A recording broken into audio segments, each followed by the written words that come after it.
So this is the Sunday Times reporting on the unfair dismissal case that was brought by an Iranian woman against Dyson.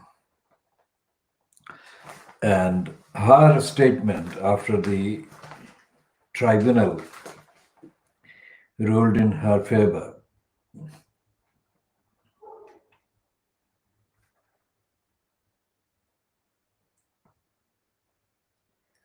Her statement, as quoted in the Sunday Times, it says, yes, it's terrible what Kamaljit did to me. It's terrible what HR did to me.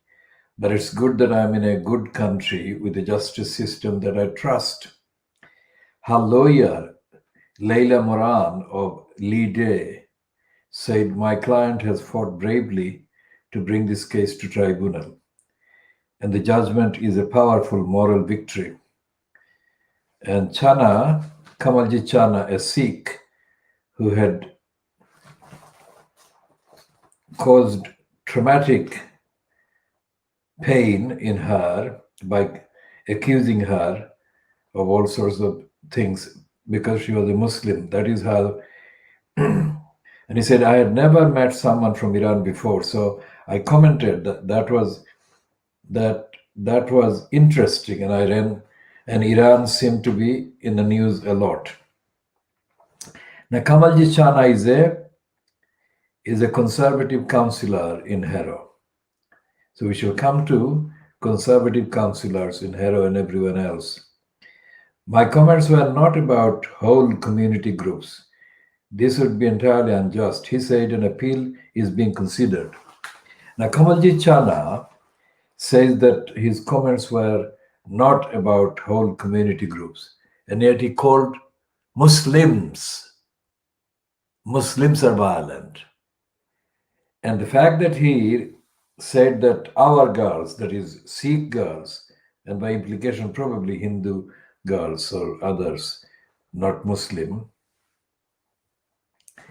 he referred to the Pakistani man grooming our girls. Now I go back to the various comments that I've made diagnostically about the role of the Labour Party in places like Rochdale and Barnsley and other places where convictions have been secured of large numbers of Asian men, mainly Pakistani men, of grooming white girls. I mean, the number of Asian girls like Sikh or Hindu or Muslim girls has been significantly smaller. But the impact of the failure of the Labour Party, because most of the councillors are Labour councillors, the failure of the Labour Party to hold its councillors to account, and the failure of the councillors to make sure the children were not being exploited, let alone sexually exploited,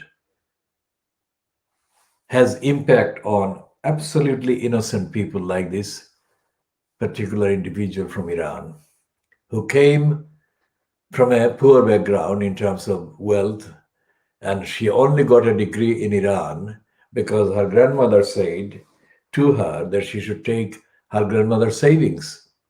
And then she went to Italy, where she was working. And her involvement in the culture or in the society or communities in this country is practically nil. As she says, she has no friend, nobody to talk to, and she had no part in anything wrong that any other Muslim was doing. So a conservative councillor, an Asian, a Sikh in Harrow,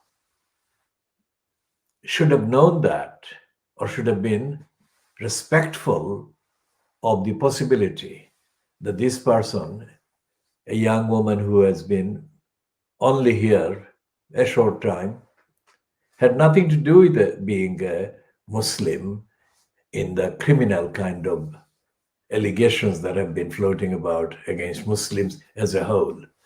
So the impact of those criminals and the Labour Party's failures unfairly being imposed on innocent people like this Iranian woman,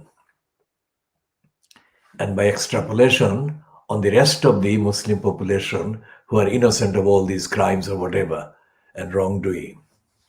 Quite apart from the fact that these gangs were allowed to continue to groom and rape and exploit and abuse these girls, mainly white girls, also by the police, as evidence showed that the police colluded with the councillors and others and the criminals to discourage complaints and discourage any criticism of what is going on.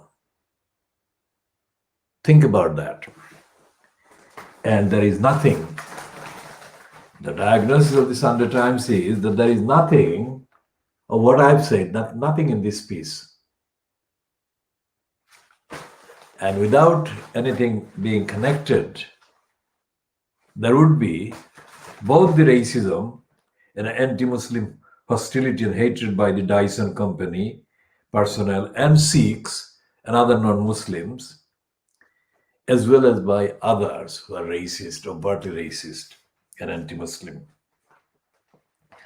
So this woman is called Zainab Ali Purabali, or Purababi. The pronunciation may be kind of inaccurate, but the spelling is Ali Purbabi, Babai. So that is something that I have to check about the spelling and the correct pronunciation. Essentially, the Sunday Times is not reporting even 10% of the case.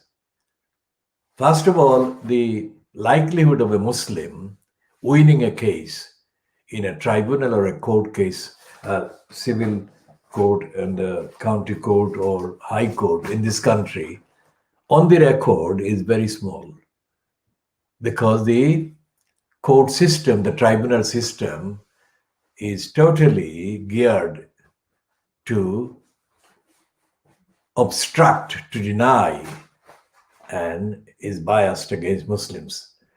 And therefore, this is a rare case. To what extent Lee Day, one of the firms of licensed law traders, solicitors in this country, which is often in the news,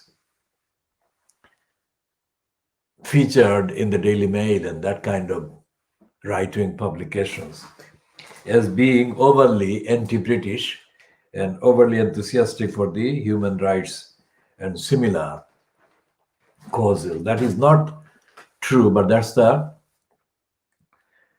kind of stereotype that has been created around Lee Day. And Lee Day is an offshoot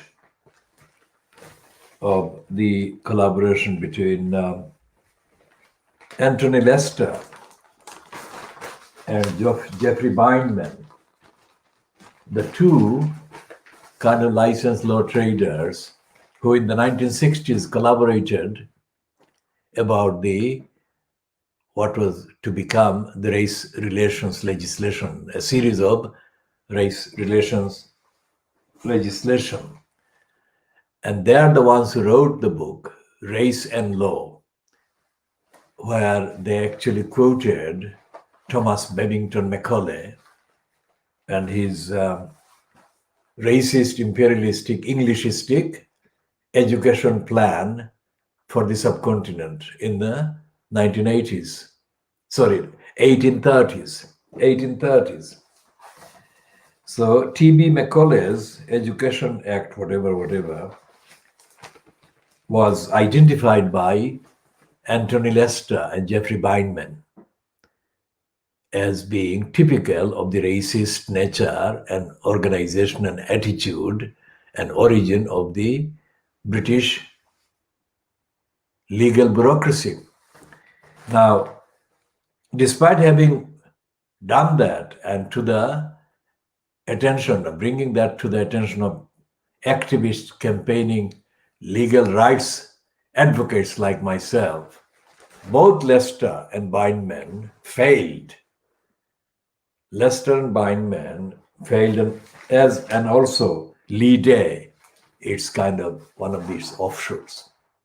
Because Sarah Lee was the one that actually set up the Lee Day. And I met Sarah Lee only once. And I can say that Sarah Lee and Bindman and Leicester just recently passed away, Anthony Leicester, all of them have had the pretense of being not typical of the corrupt and racist legal trade bureaucracy and its agenda, narrative, and its bias. But they all are. Because none of the outfits that Anthony Leicester or Jeffrey Bindman or any of their kind of recruitees have set up has opposed the status quo, in that they haven't opened up. They have not made access to fair hearing of a claim at all possible, other than by putting the potential litigant through the most arduous kind of process and obstruction that is typical of the general practices operated and controlled by the licensed law traders, both the solicitors and the barristers. Anthony Leicester was a barrister and Bindman was a solicitor. Now, these people have contributed, the Bindman and Leicester and others of their kind of background and orientation and outlook also contributed to the floating of the idea of the legal aid. And then they also contributed to the destruction of the idea of legal aid. For a start, legal aid is not aiding the litigant or the person in whose name the particular fees are paid by the state or were paid by the state. So they discredited those people who indulged in the dependence on the legal aid. They discredited the idea of using it to help litigants acquire or attain fair hearing, access to fair hearing, and receive fair representation. The reality of the court bureaucracy is that it is a den of corruption and criminality and obstruction. County courts, magistrate courts, the bureaucracy, the access, and of course, the so-called higher courts, the Crown Court and the High Courts and the Court of Appeal and the Supreme Court. These are impossible kind of hurdles to overcome. These represent and constitute impossible hurdles. So this case is a very rare case. For a start, a Sikh to be found to have done wrong against a Muslim is absolutely unheard of, despite the fact that the British Empire and imperialists have always discriminated against the Sikhs when it came to the Hindus or the Brahmins, because the British colluded with the Brahmins' agenda and they discriminated against the Sikhs. And the British foreign policy even now is based on a discrimination and bias against the Sikhs generally. That's one stage. But when it comes to Sikhs versus Muslims, the British, without any hesitation, the British establishment, I mean, not the ordinary gullibles and ordinary people, those who make the decisive decisions, they are, without any hesitation, against the Muslim in the particular equation or engagement. So this story is absolutely rare. Paul Foot, the member of the Socialist Workers' Party, and in the 70s, editor of the Socialist Worker outlet, when he interviewed me on the phone and got my name wrong. Paul Foot actually did a series of pieces about a metropolitan policeman who is a Sikh, Garpal or Gurpal Vardi, who was framed by racists in the Metropolitan Police. And it took ages and ages for Vardi to get any vindication. And the only journalist that led the way was Paul Foot, reporting in private eye repeatedly on various stages of Vardi's encounters with the so-called judicial system. There was no justice and there was no kind of transparency, and there was no vindication for Vardi for a very long time. So Gurpal Vardi was a rare Sikh who had got any support from the private eye or by extension from the likes of the Guardian later. And it was the persistence of Paul Foot that actually kept Gurpal Vardi's battle in the quote news or active. Vardi was otherwise abandoned and was not trusted or believed by the Fleet Street that we are diagnosing here. And Fleet Street is, of course, 100 times now. The experience of most people in this country of racism, either from the police or from the Crown Prosecution Service or from other agencies of the state or from the local council or the local councillors or the local council employees or other people, the business persons and the people who control properties and access to properties, housing. The experience is one-sided. The experience is, as soon as they realize that the person of the party is Muslim, that's it. It is a trigger that applies across the board. That decides what they do. So in the case of the licensed law trader, a woman called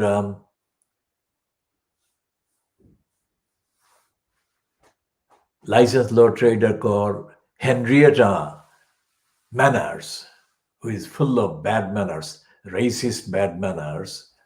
Henrietta Manners has been a barrister, licensed law trading barrister, and she has been part of numerous legal bureaucratic committees and inside groups and so forth.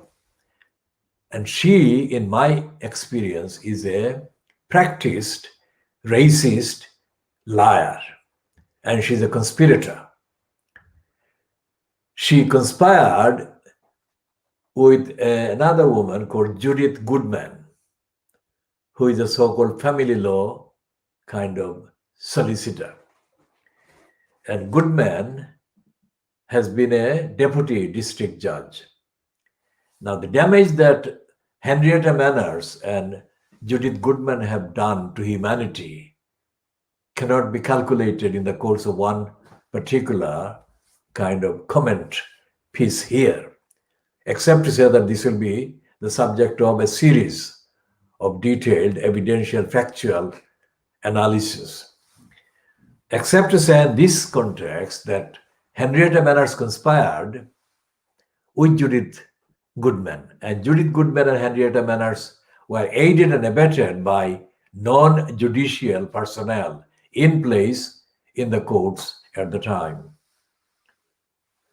And they conspired without any kind of without concealing their contempt and their defiance of the law and the requirements of due process and rule of law and all the other slogans that have been flying around in the wake of Boris Johnson breaking his own Brexit agreement, withdrawal agreement. And there is no remedy against racist, lying, conspiring, criminal members of the judiciary if they have perpetrated the crimes and wrongdoings against somebody identified as a Muslim. That's the point. There is no remedy in any case against the wrongdoing, criminal, corrupt, ignorant, biased members of the judiciary at any stage. There is not. And what kind of semblance and pretense there is of any remedy is wiped out and disappears completely when the complainant is identified as a Muslim. To what extent they are a Muslim in terms of practicing the faith is not of any concern to them. As long as the person is identified or the party is identified as a Muslim, no door to legal remedies through the judicial court bureaucracies is available. Now, when you look at the preponderance of cases being actually decided at local level, like county court levels, magistrates court level, that is where the majority of the cases are decided, formally decided. They're not justly decided, but they're formally decided. There is a difference between the record and the actual remedy. The majority of the access allowed to the proceedings, the majority are based on prejudice. So there is no complaint system against that prejudice.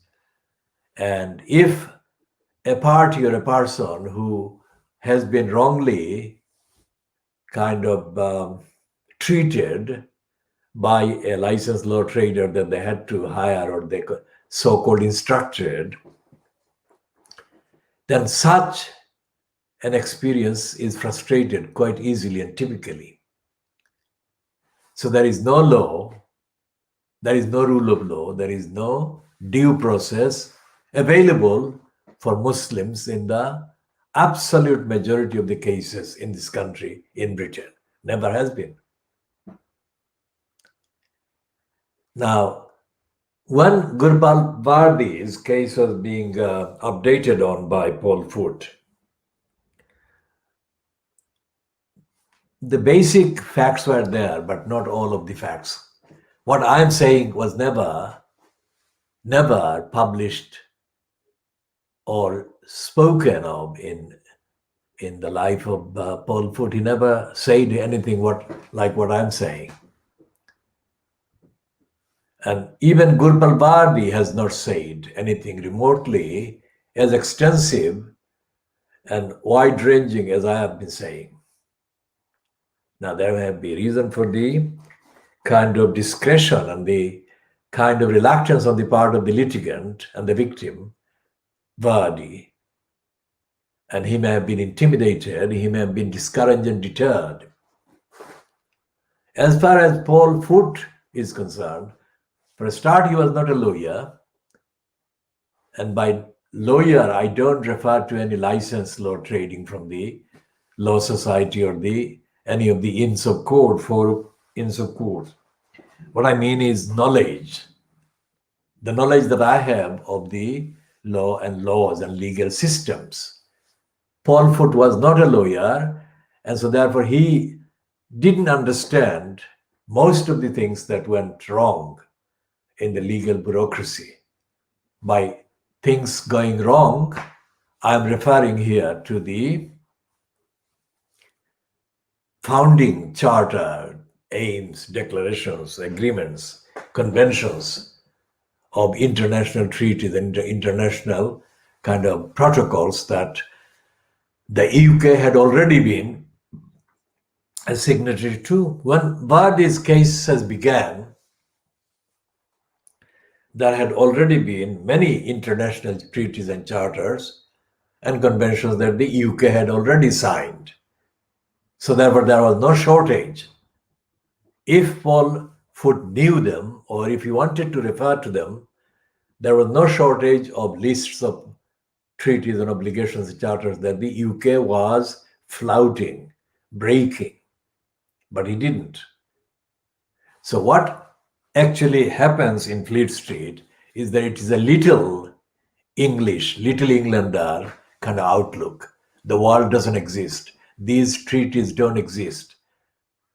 And the comparison with Kirpal Vardy's case, with the treatment by the same Metropolitan Police of two Muslims in their ranks, both of them were occupying higher ranks than Vardy. The treatment has been, in each case, extraordinarily racist and prejudiced and biased. And yet, Private Eye has not done anything remotely comparable to the space they gave to the Vardy case, and they didn't even include the possibility that the treatment and the brutal kind of treatment of the two Muslims, one incidentally, topically Iranian, the behavior of the Metropolitan Police was very, very stark against the Muslims. Separately, of course, but the behavior was identical in terms of the hostility. And yet, none of that was published by Private Eye. Whether it was Private Eye coverage contemporaneous while Paul Foot was still alive, it doesn't matter. It's the policy of Private Eye and the editorial policy of the Private Eye. So Private Eye, which it needs to be said in this diagnostic broadcast, Private Eye is the one who, during the founding years or early years before anyone heard of Ian Pissoff, calls Fleet Street the street of shame. That is factually sustainable and correct. And yet, Private Eye doesn't follow a different agenda when it comes to discrimination against denial of the existence of Muslims. That's the point. And the coverage in the current climate, or in the last kind of 5 years, the coverage of the Tower Hamlets schoolgirls who were reportedly entering Syria through Turkey, which is when the first news was seen publicly in 2015. The coverage of those girls by Private Eye has been completely in breach of those legal obligations internationally, and also in ignorance and denial of the domestic legal obligations owed to these children by the local council and the police and other authorities who allowed them to be, quote, radicalized and worse, because they were found to have already left the country and they were photographed in an airport in Turkey. And the first photograph was seen, as far as I'm concerned, from the alleged CCTV coverage. It was not a journalist, it was not an ordinary photograph. The main photograph, the main footage came from the CCTV recording reportedly at a Turkish airport. So the sequence, the series of failures by the local Tower Hamlets Council to safeguard these children, to monitor our children, was absolutely undeniable. But nobody pointed that out. Only the Khoodeelaar campaign has pointed this out at any length and for the first time, that Tower Hamlets Council was as guilty of letting these children down as any other agency. And this remains the case. No Tower Hamlets councillor of whatever card status or party status has raised the question, what happened to these children? Because in 2015, when they were filmed, according to that footage, at an airport in Turkey, these children were 15, so they were still children. So they must have been undergoing whatever contacts with whoever for a good 2 years or at least 1 year or whatever the length. It was considerable length of time, enough length of time to allow that to be monitored if that was the case, because the British Home Office brought into being a thing called prevent system. And the idea of prevent was to allegedly prevent radicalization of children or persons. Now, in addition to general prevention of radicalization of persons, the relevance of the duty owed to children is extraordinarily emphasized by the additional existence of legal requirement safeguarding children, requirement on the local council of the locality where the children are or the child is. And to this day, after 5 years plus, 5.5 years of references to these children going from Tower Hamlets to Syria, there has been no discussion in Tower Hamlets Council, as far as I can see. There has been no discussion in the local so-called press, and has been no discussion in Fleet Street about Tower Hamlets Council's role. That's the point. There has been no discussion on the BBC. There has been no discussion in the news. There has been no discussion in Parliament, as far as I can see. If anyone can point me to a discussion that I am now saying did not happen, I will happily review and revive and update my comment on that aspect. But otherwise, I would say that safeguarding children has been violated by Tower Hamlets Council in other respects in relation to other children, other breaches and other failures of people either in schools or through schools or other agencies. But this particular case of Muslim children, Muslim girls being let down and neglected and exposed to death and deadly ends of their lives needs no further emphasis. Self-evidently, it was a deadly failure by Tower Hamlets Council. So, in the time that has passed between the children being filmed, according to that footage from the Turkish airport, and now several elections have taken place in Tower Hamlets. One to replace Lutfur Rahman, who was removed from office within months of these girls being photographed and filmed at the Turkish airport first time. He was removed on the 23rd of April 2015, and these girls were filmed according to that footage, the first footage that I saw. They were filmed in February 2015. So March and April, so within 2 months, let's say.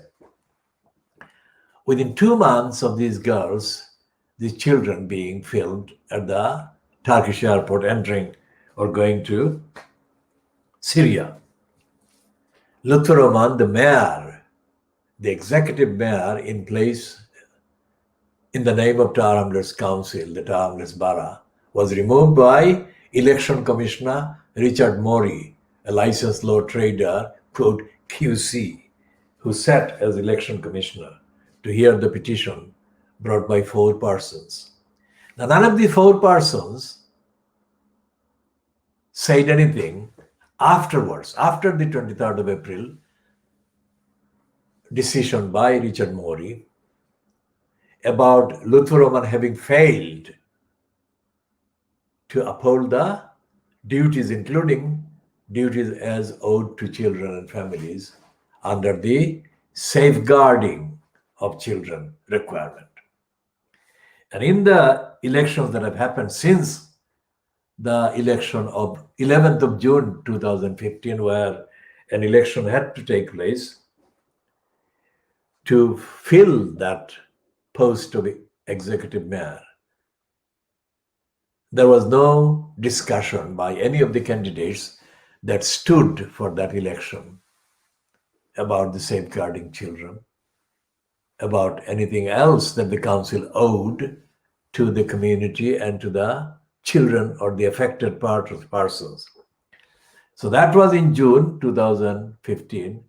And then there was this election in 2018 that included election for the councillors' posts and also the executive mayor post.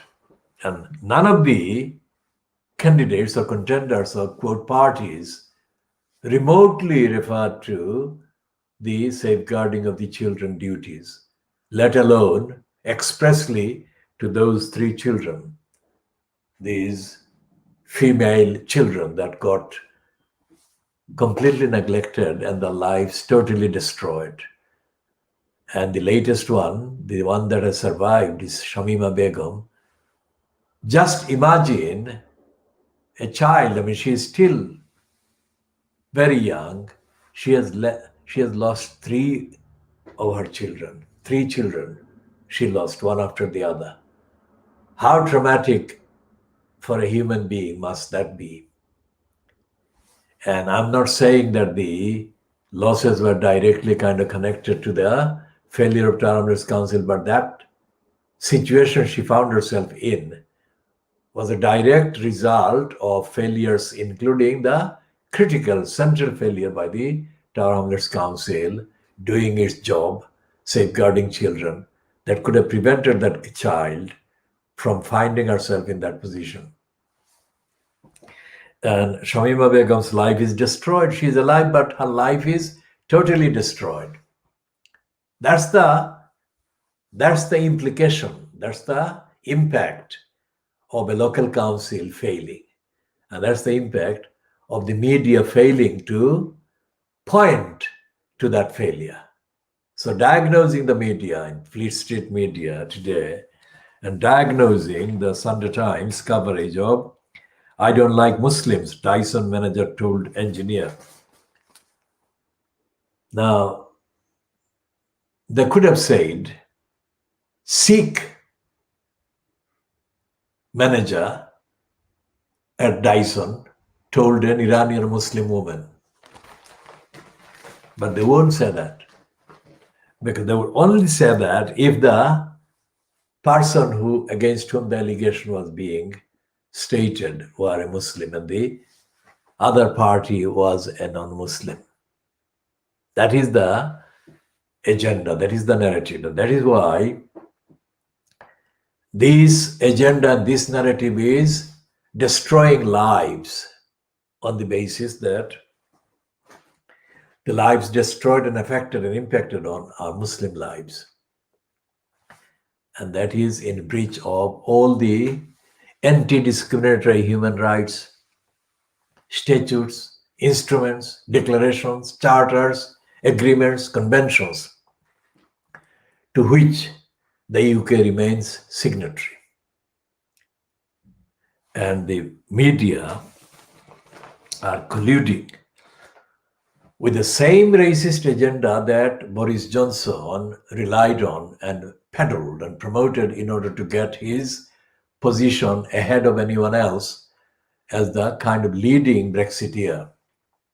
As I said, he spewed the slogan fiercely, followed by Michael Gove and others of similar dishonest ilk, that the Turks are going to come and take over England. If England didn't leave the EU, then the Turks, 70 million Turks or whatever number the Turks are, were going to come. And as I have said, and as the records say, Turks were never going to come because the Turkish state was never put on the table of the EU kind of proceedings as an applicant for membership. If Turkey entertained an application, it was completely discredited even before it got anywhere within miles of any realistic discussion even. And if the EU receives an application again, it will be another 1,000 years before the EU will allow Turkey to become a member of the EU. And Boris Johnson should have known that, and he would have known that if he genuinely knows the records of the past 1,000 years. And yet he lied. He lied in order to get himself a position. And that lying has cost lives and will cost more lives. And that is symptomatic of the lies that Boris Johnson says, perpetrates, commits, and the media ignores. So this coverage has nothing to do with the court system. In fact, it has got a kind of recommendation, it's applauded by the victim, who is saying that she trusts the justice system or legal system. What is the word?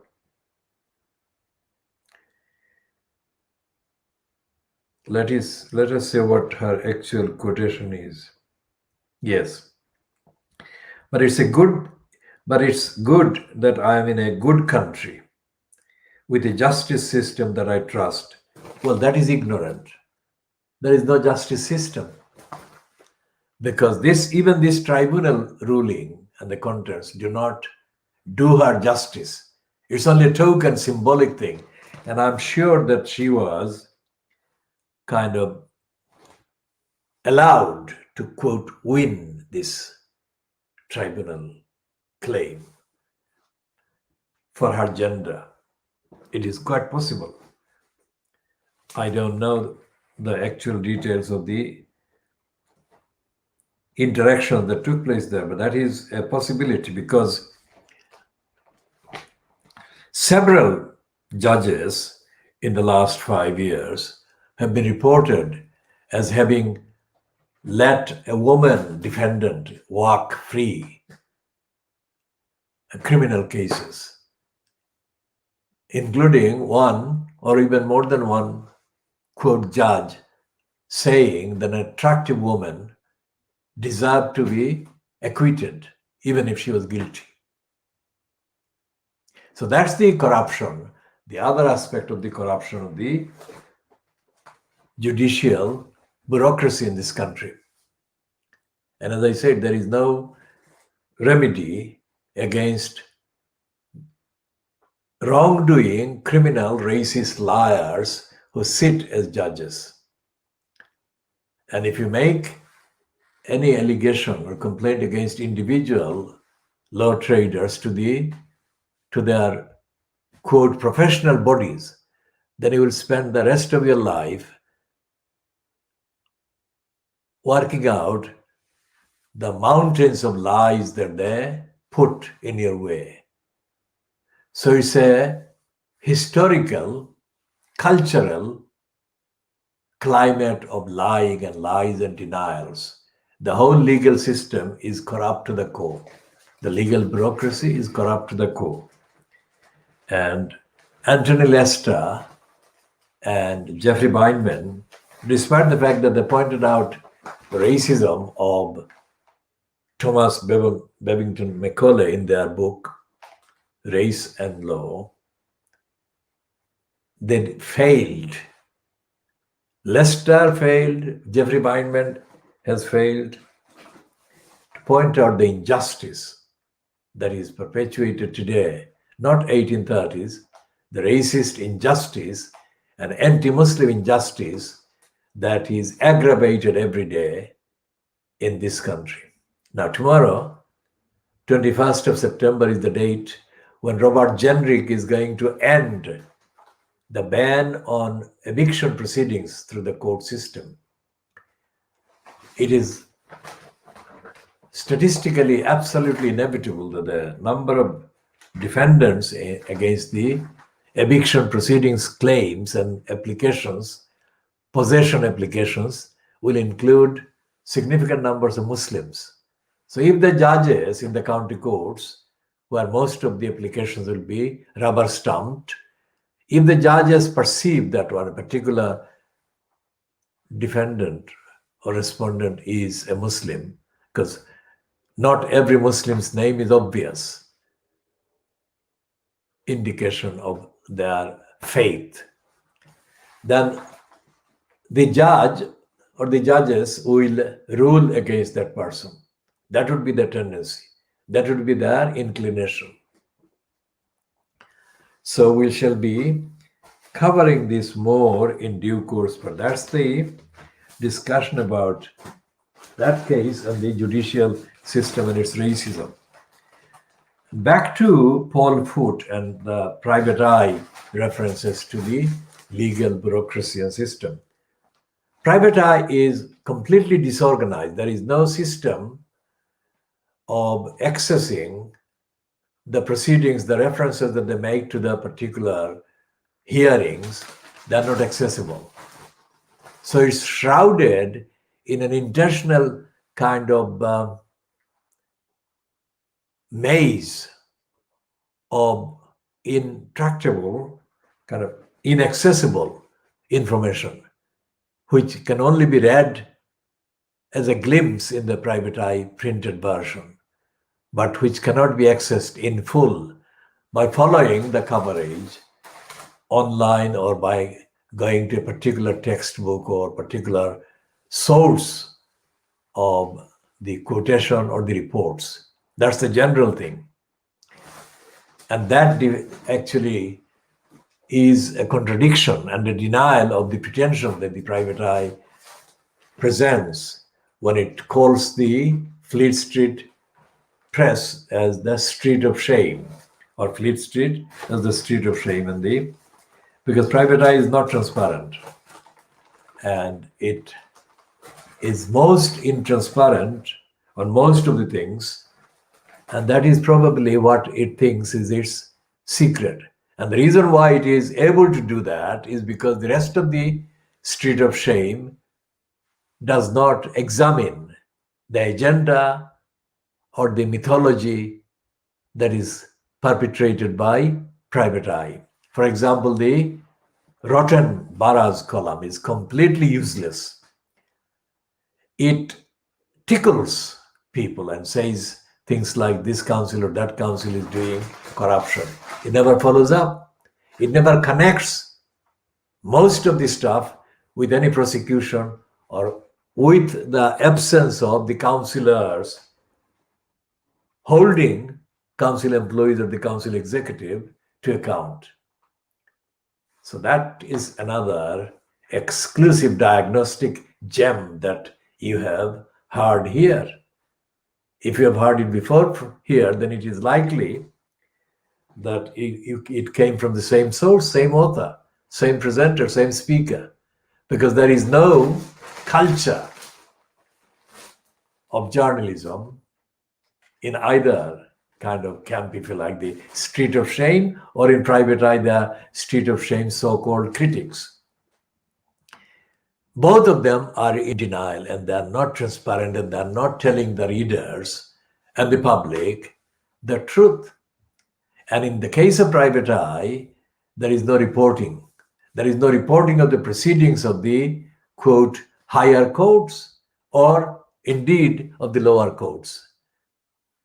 And as I said about Gopal Bharati, it was even when Paul Foot was doing the thing, coverage, it was very, very kind of brief and not accessible in terms of checking the veracity of the various statements. Not that in that context, Paul Foot was making up anything, but in order to get a full, transparent picture of what had happened in the background, it was necessary to have the access to the details of the sources.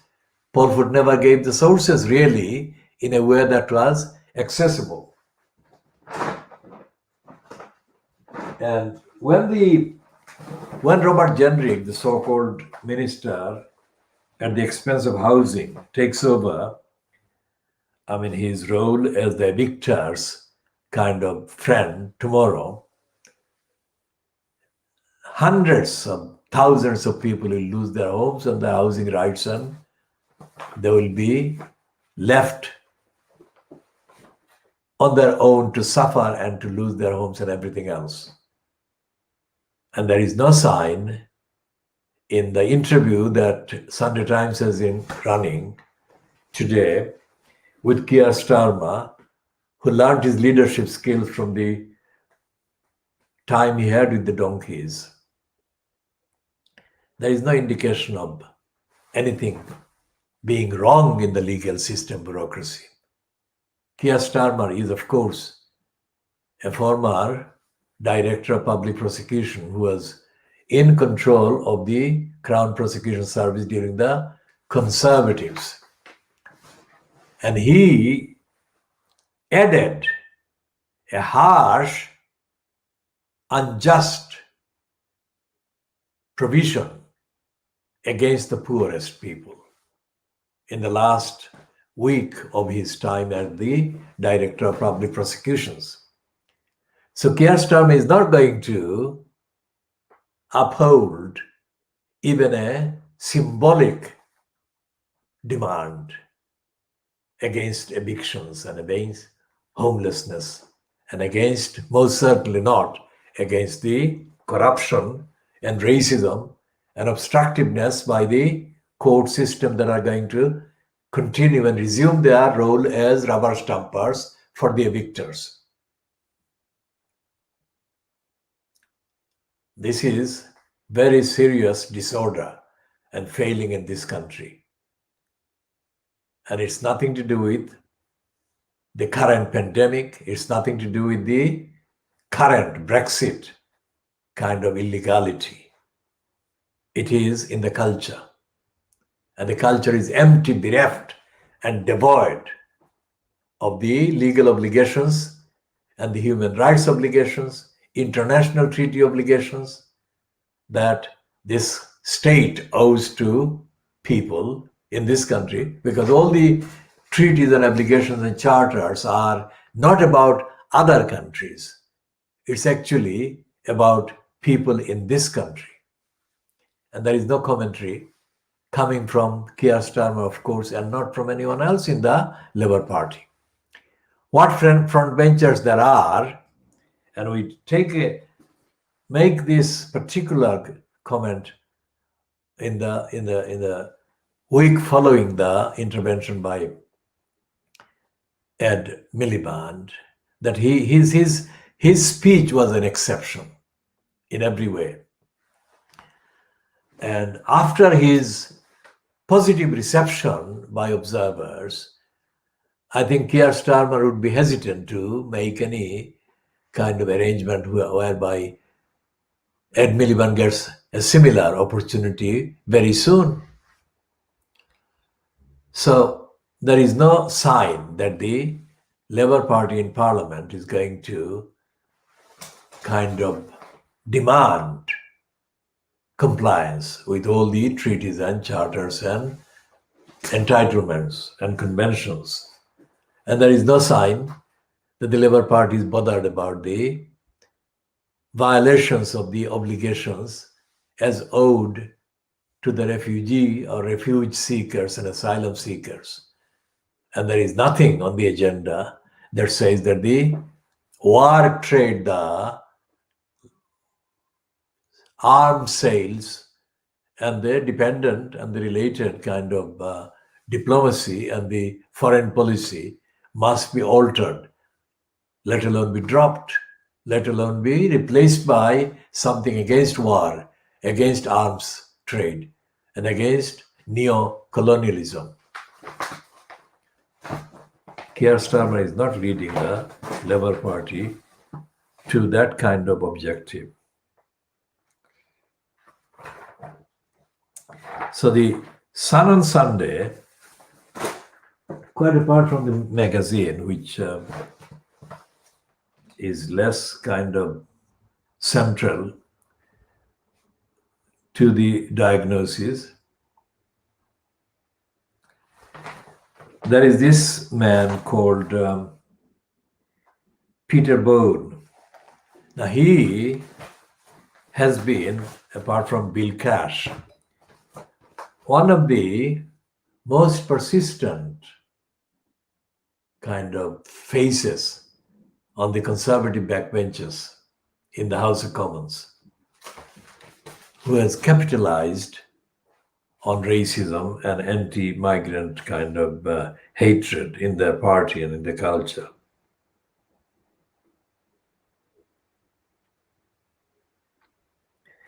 So he's saying that 50 boomerang migrants can stay, and he's angry because they were ousted, they were sent out of this country and they came back.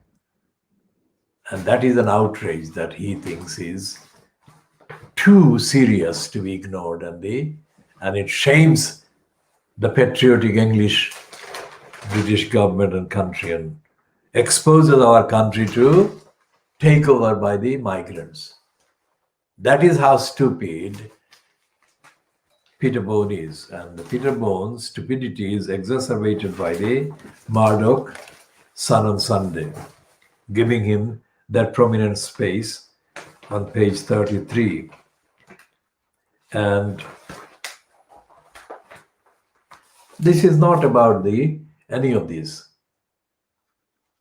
Now look at completely, what is the role? It's the role of the brothel. The Murdoch Sun is the brothel on Sunday.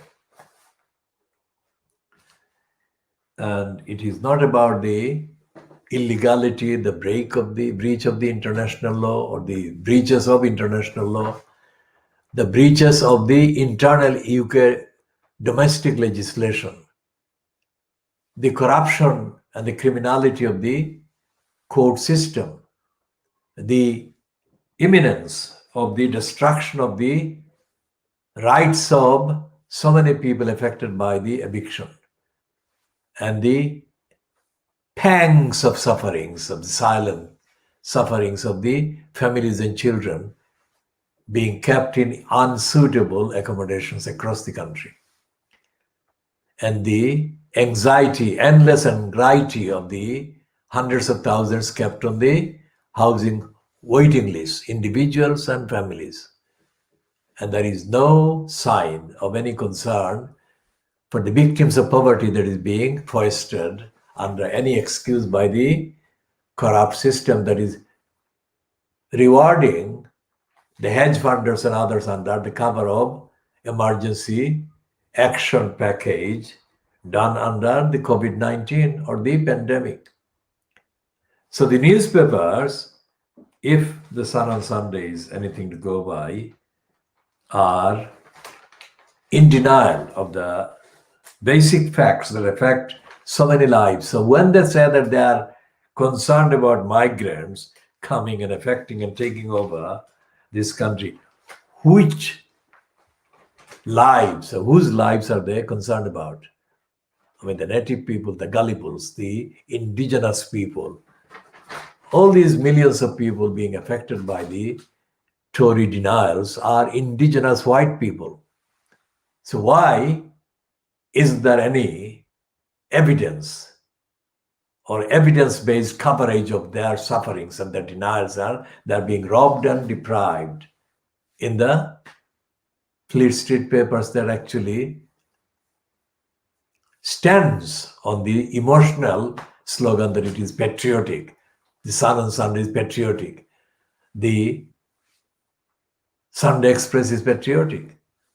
The Star on Sunday is patriotic. The Boris Graph is patriotic. The Sunday Times is patriotic. There is no evidence that they care at all about the welfare, about the rights, about the needs, and about the entitlements of these indigenous millions of white people who are not being denied by the migrants of anything. So who is denying the millions of white people in this country? It's the media, it's the political parties, it's the political gangs that exploit their emotion and emotional kind of fragility, and they continue to be kept in deprivation year on, year on, year on. It doesn't matter whether it's the pandemic or anything else. That's the diagnosis coming to you from the Khoodeelaar campaign, this time on Sunday, the 20th of September 2020. And then the Sun has the audacity on page 2 to say that Britain's backing Boris on Brexit. Back again on Brexit. That is the thing. That is like an elixir. That is the one that keeps him alive and keeps the lying Sun on Sunday or on weekdays alive. Britain's backing Boris on Brexit. Look at the emphasis.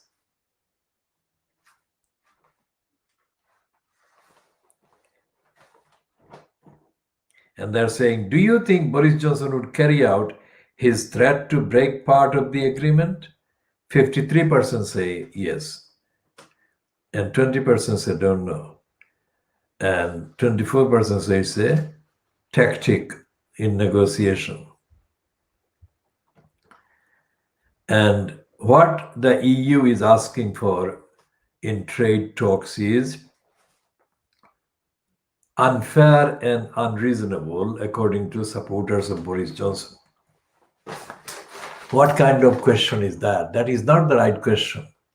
Right question should be, should the international law and rule of law, due process be observed by Boris Johnson? If they had asked that question, the answer would have been definitely yes.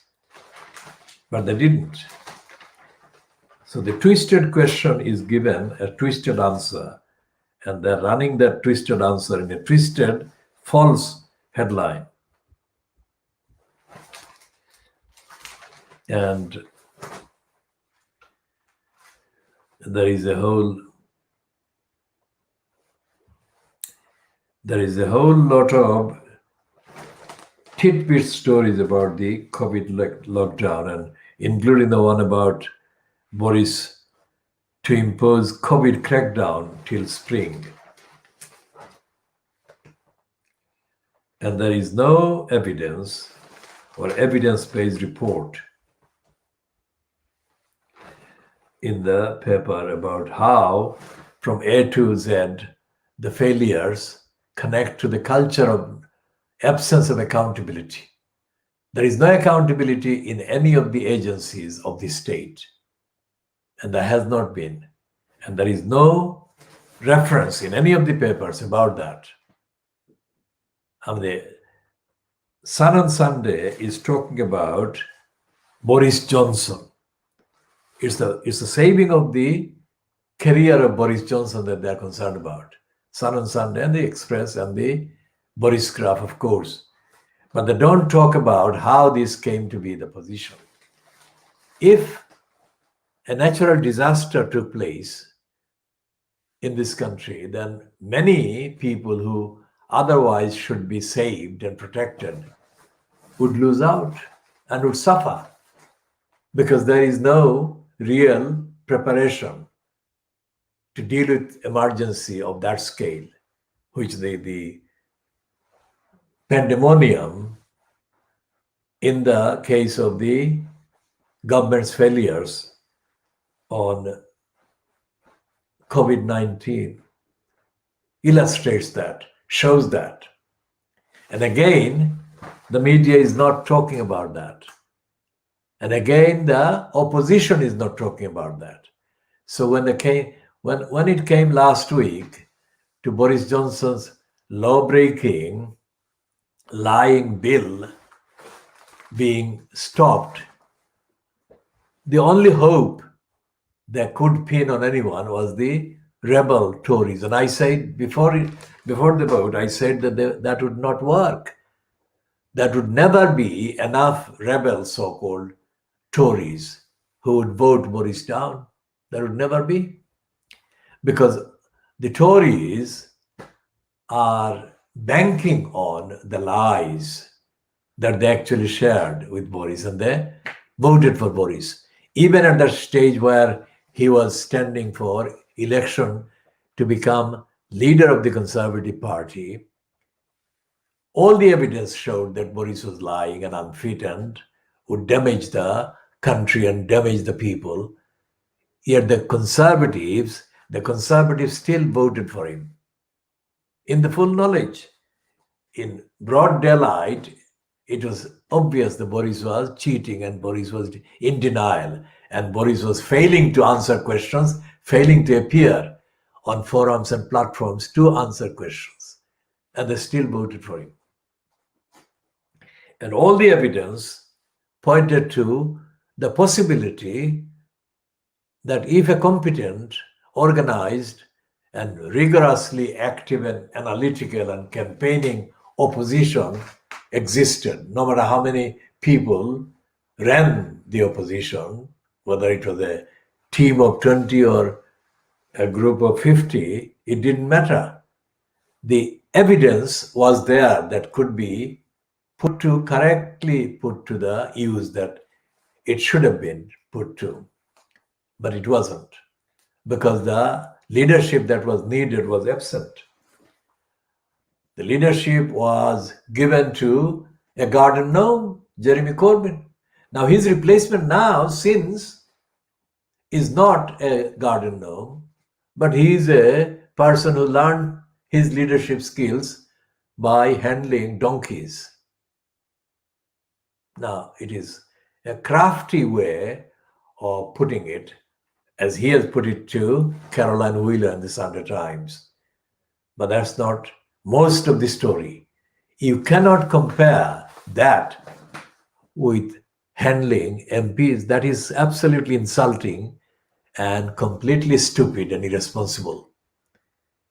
Because most of the donkeys don't speak. Well, donkeys, I have dealt with goats, and goats are very difficult to predict the movement of. And I could say the same thing about learning resilience and all the rest of it that Starmer has referred to by referring to his handling donkeys. But the goats don't stop and tell you why they are going in a particular direction, and nor do the donkeys. But MPs do. So there is a very serious, significant difference. And it actually boils down to the reasoning or lack of reasoning, whatever. And in the case of MPs, there would be reasons and packages and lists of reasons for the particular stance, one way or the other, about an issue. And if Keir Starmer were a correct leader for democracy, he would have understood the need to relate to democracy. Instead, he relegates this to the dealings with donkeys who are unspeaking and not explaining why they are doing certain things. And that shows that there is no opposition. And that shows that there is no likelihood of the necessary accountability culture coming into existence in this country anytime soon. And that is bad news. And that news should be part of the contents of the newspapers, Sunday or weekday. But it is not. That shows that we are in a kind of darkness. And this is the stark evidence. School children being hired for tests and so on. And this kind of complete lack of direction. And this, as I said, extrapolates to apply to all the other aspects of the duties owed to the citizen.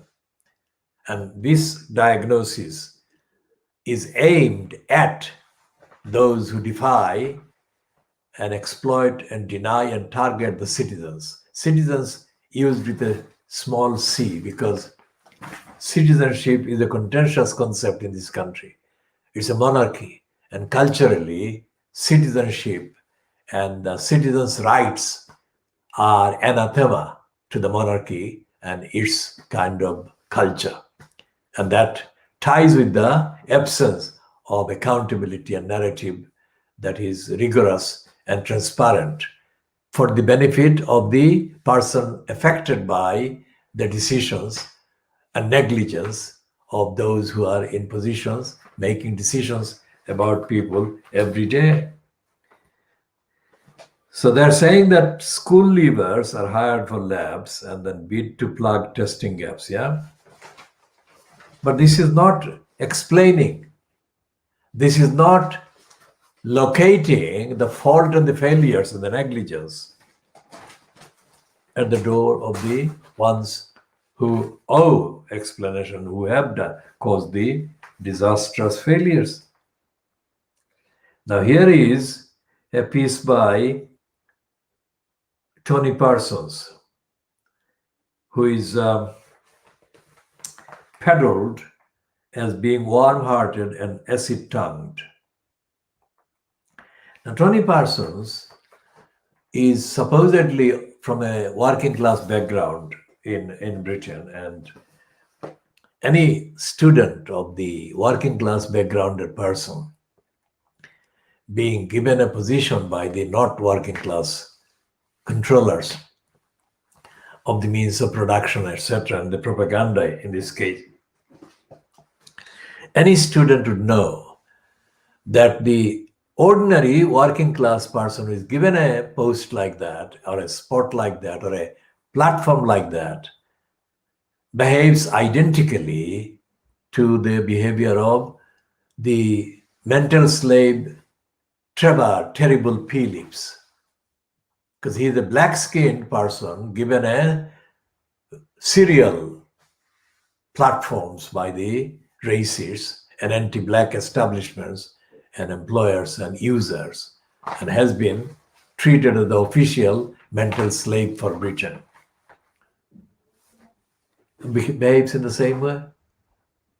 He's more anti-black, anti-African, anti-Asian, anti-Muslim than the white-skinned role model would be.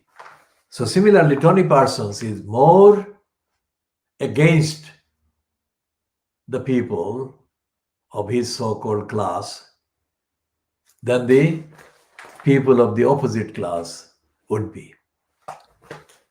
So that is the background to Tony Parsons, who was married to one of the most racist kind of quote names, Julie Burchill. Julie Burchill was also married to Toby Young. So she was married to two of the worst right-wingers in this country. So that is just a contextual evidence, and she is a right-winger. And this one is a confession by Tony Parsons. His headline is "Testing Failures," for the testing failures of the virus. He says it's our worst fail since Suez. Now, this is meaningless. This is just a headline. Suez was not the worst failure. Suez was a failure, but the other failures, like electing Thatcher, was far worse than Suez failures. And letting Tony Blair wage wars on the Afghanistani children and women, Iraqi children and women, was worse than Suez. So this is a kind of peace based on ignorance, because Tony Parsons is kind of allowed to be ignorant. And this is a patronizing relationship that he enjoys with his masters.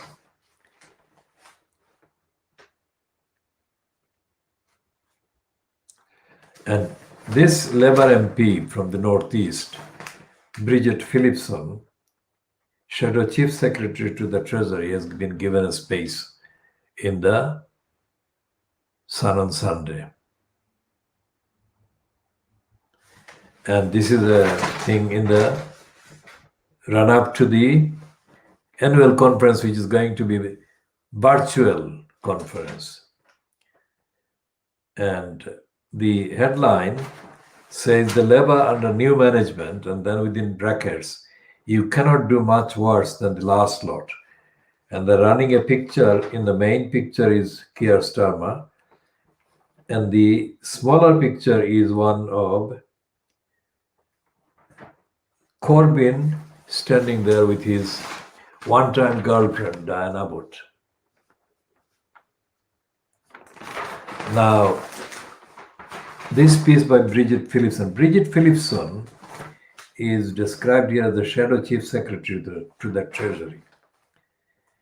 And these bits are taken apparently from her piece. We have made a new start as a party, more needed to help older jobless. Government must get a grip on testing. Small farms soon facing crisis.